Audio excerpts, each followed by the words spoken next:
Bonjour les amis, aujourd'hui je vais vous parler de ces merveilleux objets. Donc c'est une cellule Minolta Flashmetre 2, mais avant je vais vous raconter comment je l'ai eu. Donc l'autre jour, je vois un lot de matériel photo à vendre sur le net, plein de posemètres ou des cellules comme celle-ci, 2-3 Polaroid, un truc à pas cher. C'était écrit pas testé, vendu dans l'état. Donc et ça, 9 fois sur 10, ça veut dire ça effectivement a été testé et en fait ça marche pas du tout. Donc voilà, mais dans les photos, j'ai vu ces petites beautés. Donc j'ai dit bon, allez, je prends les risques. Donc il y a quand même peu de chances qu'une cellule comme ça soit cassée. Elles sont incroyablement costauds. C'est construit comme des tanks. Donc voilà, j'achète la chose. Je la reçois dans cet état. Donc j'étais vachement content. Donc elle date de 1976, entre 76 et 80, ça dépend de l'année de sortie, avec la petite couronne d'origine des années 70. Donc voilà, première chose que j'ai fait, donc j'ai prends une petite batterie, donc là le coup c'est du 9 volts, ça se trouve facilement aujourd'hui. C'est pas toujours le cas.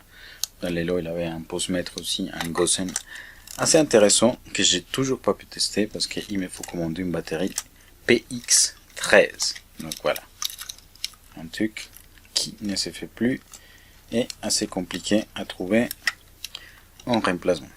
Ok, donc ici c'est un petit peu galère à mettre à cause des fils. Voilà.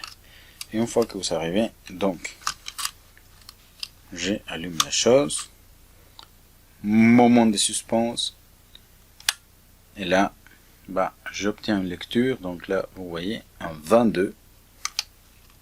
Donc là je me dis bon, ça revient, tu as gagné ta journée. Donc rien qu'avec ça, donc j'ai payé 45 € pour les lots. Donc cette cellule elle se vend généralement dans les 100 € dans eBay, au moins c'est ce que j'ai pu voir, un petit peu plus cher. Mais dans les lots, il avait aussi une cellule, une Gosen Profi6, aussi des années 70, un truc vraiment incroyable. Je vais vous parler dans une autre vidéo de ça. Ok, mais là, j'ai un petit problème, parce qu'il me manque la lumisphère. Donc voilà, et là, je suis parti à la recherche.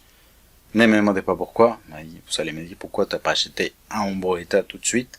Mais j'aime bien quand même les plaisirs de la chasse, de trouver l'objet rare. Et là, pour les coups, je pense que j'ai trouvé la seule lumisphère Minolta neuve des années 70. Voilà, original. C'était un gars à Lille. C'est un petit peu compliqué. Ma belle-sœur a dû aller la chercher jusqu'à Lille. Bon, elle habite pas très loin, vous allez me dire, t'as pas fait conduire ta belle-sœur en toute la France pour chercher ça, mais bon, je l'ai trouvé. C'était quand même pas donné, c'était 25 €, mais bon, petite victoire.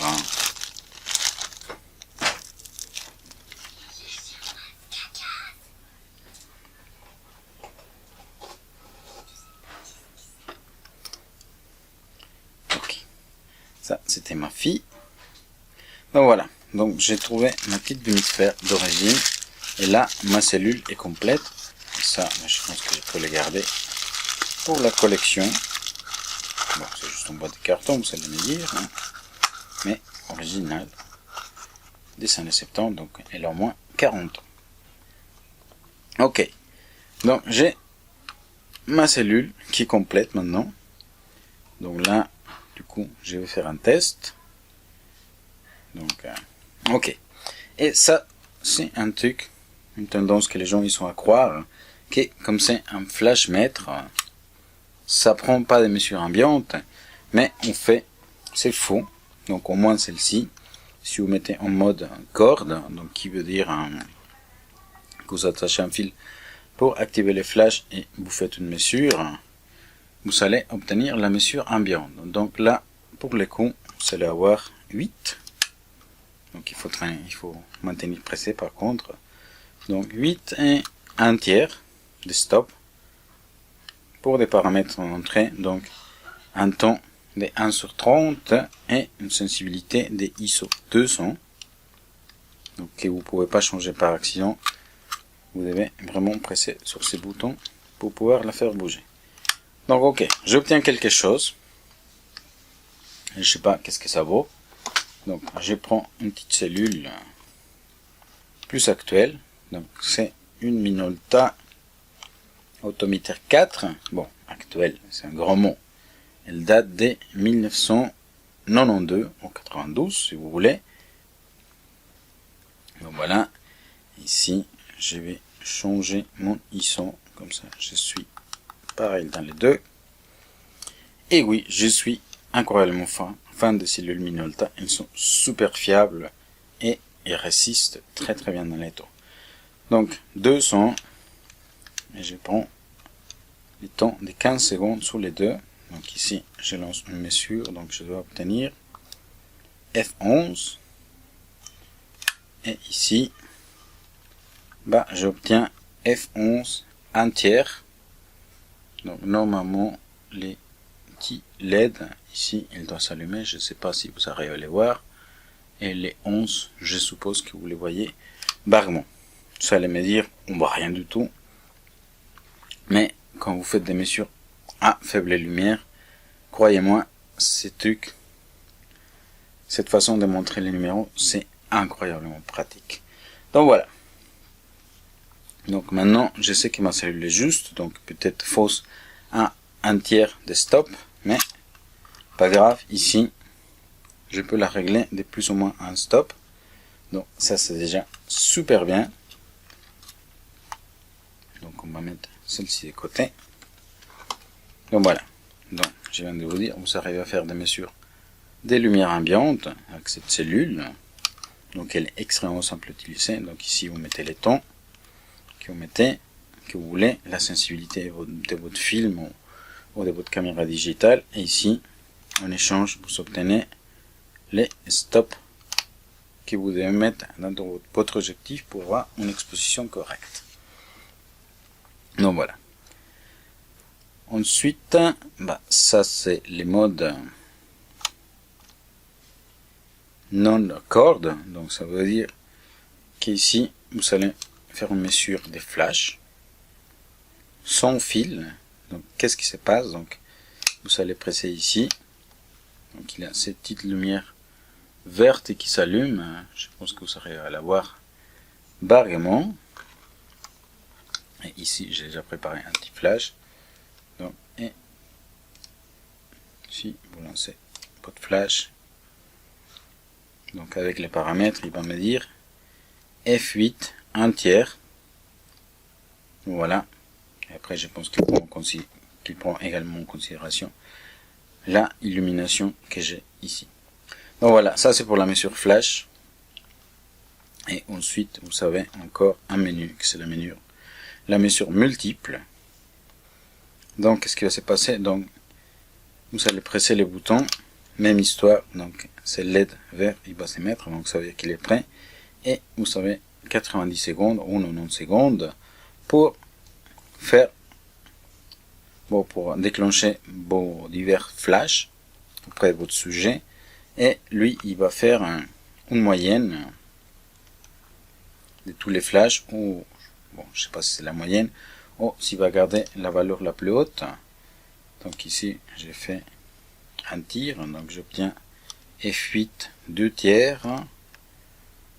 Je vais de l'autre côté, donc là j'étais vraiment proche. Il me dit F22. Et ici, je prends une autre, F32. Donc voilà, donc je vais faire mon exposition avec les tons de 30, ma sensibilité de 200 à 32. Donc, et mon expo, elle doit être, non, elle doit pas être, elle va être vraiment au top. Donc voilà. Et ensuite, donc juste un petit détail. Donc ici, si je viens en mesure ambiante, donc je vais vous expliquer quelque chose. Ok, je vais aller plus vite. Là je suis sous-exposé. Et là, ok, là, je suis un petit peu embêté. Ok, donc je dois augmenter ma sensibilité un petit peu, un poil, pas assez. En train de me faire placer mon blaireau, ces trucs. Ok. F4, 160, 125, voilà.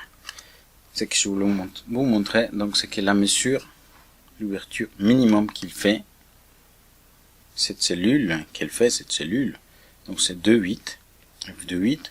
Donc vous allez me dire, qu'est-ce que j'ai fait si jamais j'ai un objectif qui ouvre à F2, 1,4, pas de problème. Donc ici, donc par exemple, j'ai 2,8, 2 tiers, donc allons mettre ça un petit peu plus bas, 2,8 en tiers, donc on va faire comme si c'était 2,8, tout court, à 125 sensibilité de son, et ici derrière, vous savez, une correspondance, donc on a dit 2,8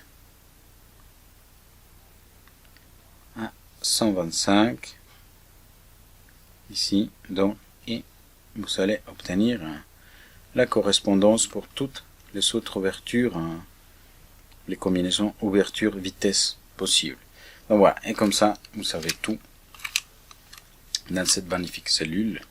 Elle est hyper fiable, elle est très très juste, vous avez vu, ça fait 46 ans qu'elle existe, elle fonctionne parfaitement, donc il faut juste ajuster un tiers de stop, mais sinon, elle va vous durer encore le reste de votre vie, et elle n'est pas très chère. Donc voilà, c'est tout ce que je voulais vous montrer aujourd'hui. Merci d'avoir regardé ma vidéo, et on se voit en une prochaine occasion.